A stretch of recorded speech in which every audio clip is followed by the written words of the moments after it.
2024-এ দাঁড়িয়ে একটা সময় মনে হয়েছিল যে আদৌ দুর্গাপুজো হবে কিনা বা মানুষ বেরোবে কিনা, কিন্তু সেই জায়গা থেকে দেখা গেল যে যখন দুর্গাপুজো এলো মানুষের বাধ্যতা উচ্ছ্বাস এবং মানুষ রাস্তায় না। আমি একটা কথা বলছি, কালকে রাত্রে আমি প্রায় 3টে অবধি ছিলাম, আমাদের কাজ চলছিল। আমি কালকে রাত্রে দেখেছি যে জলপাইগুড়ি থেকে লোক আসছে এখানে এই পুজোটা দেখতে। তার মানেই প্রমাণ হচ্ছে, কেন দুর্গাপুজো হচ্ছে বাঙালিদের একটা ইমোশন।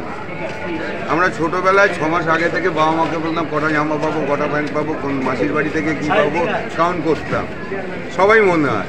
তখন তো আমরা এখন ইজি অ্যাভেলেবেল সব কিছু পেয়ে যাই, তখন তো পেতাম না। দুর্গাপুজো আমাদের সিএম যেভাবে প্রমোট করে ইউনেস্কো অবধি নিয়ে গেছে, আমি মনে করি আমি সিএমের একজন সৈনিক হিসেবে এবার আরও যেভাবে দ্বিচারিতা চলছে, যেমন আমি একবারও সাপোর্ট করছি না যে কার্যকরে কেউই সাপোর্ট করে নক্কারজনক ঘটনা, সামাজিক ব্যাধি। এটা সামাজিক ব্যাধি আদিমকালেও ছিল, আগেও ছিল, এখনও হবে, আগামী দিনেও হবে। সারা স্টেটে কিন্তু, সারা ভারতবর্ষে কিন্তু এটা নিয়ে কোনো বিল পাস হয়নি। সামাজিক রেপ করে আবার টাকা দিয়ে ট্রায়াল করে বেরিয়ে যায়, একই না। কিন্তু আমাদের সিএম আর অভিষেক ব্যানার্জি অপরাজিতরা বিলটা এনেছে, সেটা নিয়ে কিন্তু কেউ আলোচনা করছে না। আর দ্বিচারিতাটা কীরকম হচ্ছে, বলছে পুজোয় অংশগ্রহণ করব না, কিন্তু আমার সিনেমা 7 তারিখ রিলিজ হচ্ছে, 7 তারিখ সিনেমাটা দেখতে এসে। এই দ্বিচারিতাটা আমি ভালো লাগে। যে বলছে সে আগে আমার সাথেও খুব ভালো রিলেশন, লাস্ট 2 ইয়ার্স সে আমার পুজোতেও এসছে। আর পুজোটা একটা ইন্ডাস্ট্রি, আমার পুজো দিয়ে বলছি 100-150 লোক এপ্রিল মাস থেকে কাজ করছে পুজোর দিকে তাকিয়ে। তাদের পেটটা কে দেবে?